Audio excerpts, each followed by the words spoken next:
स्वागत है आप सभी का आज की हिंदी कक्षा में। आज मैं लेकर आई हूँ चित्रकथा लेखन, जिसे हम चित्र वर्णन भी कहते हैं। यह हमारे व्याकरण पाठ्य पुस्तक का पाठ 17 है। चित्रकथा लेखन किसे कहते हैं ये हम जान लेते हैं। किसी चित्र को देखकर उससे संबंधित मन में उठने वाले भावों को अपनी कल्पना शक्ति के माध्यम से अभिव्यक्त करना ही चित्र वर्णन या चित्रकथा लेखन कहलाता है। तो आइए जानते हैं इसके लाभ। चित्रकथा लेखन या चित्र वर्णन से वस्तुओं या दृश्यों को परखने की क्षमता का विकास होता है। चित्र वर्णन से कल्पना शक्ति का भी विकास होता है।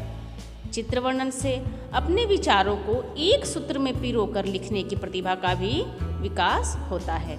इससे भाषा लेखन का भी विकास होता है। तो ये चित्रकथा लेखन के लाभ थे। संक्षिप्त रूप से कहा जाए तो हमें चित्र वर्णन करते समय केवल 5 बातों का ध्यान रखना आवश्यक है। पहला, सर्वप्रथम चित्र को ध्यान से देखना है। दूसरा, संपूर्ण चित्र किसका है यह बताना है। तीसरा, चित्र में कौन कौन सी क्रियाएं हो रही हैं उन्हें क्रम से लिखना है।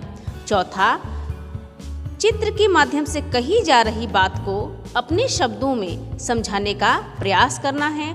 और पांचवा, अंत में अपने विचार लिखने हैं। तो ये चित्रकथा लेखन समय हमें ध्यान में रखने की बातें थीं। तो आइए अब हम एक चित्र के माध्यम से चित्रकथा लेखन शुरू करते हैं। हमारे सामने एक चित्र है जिसका शीर्षक दिया गया है दोस्त। सबसे पहले हम इस चित्र को ध्यानपूर्वक देखेंगे तो हमारे सामने 2 बालक दिखाई दे रहे हैं। तो हम इनके विषय में लिखना अब शुरू करेंगे। देखिए, वाक्य लिखा गया है चित्र के विषय में। मोहन और सोहन पक्के दोस्त थे, वे मेला देखने जा रहे थे। आइए दूसरा चित्र देखते हैं। देखिए, इस चित्र में क्या क्या है। जंगल है, भालू है और दोनों बालक हैं।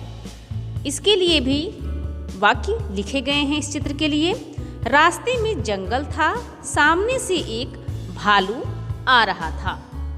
अगला चित्र हमारे सामने है। इस चित्र में हम देख रहे हैं एक बालक पेड़ पर है और दूसरा जमीन पर। तो देखिए, इस चित्र के विषय में भी लिखा हुआ है, मोहन झट से पेड़ पर चढ़ गया, सोहन को पेड़ पर चढ़ना नहीं आता था। अगला चित्र है हमारे सामने। इसके विषय में हमने चित्र को भली भांति देख करके लिखा हुआ है, वह सांस रोककर जमीन पर लेटा रहा, भालू ने सोहन को सूंघा। पिछला चित्र समाप्त होने के पश्चात हमारे सामने एक और चित्र है। भालू के चले जाने पर मोहन नीचे उतरा। वह बोला, दोस्त, भालू क्या कह रहा था? सोहन बोला, वह कह रहा था, जो मुसीबत में काम न आए उसे कभी दोस्त न समझो।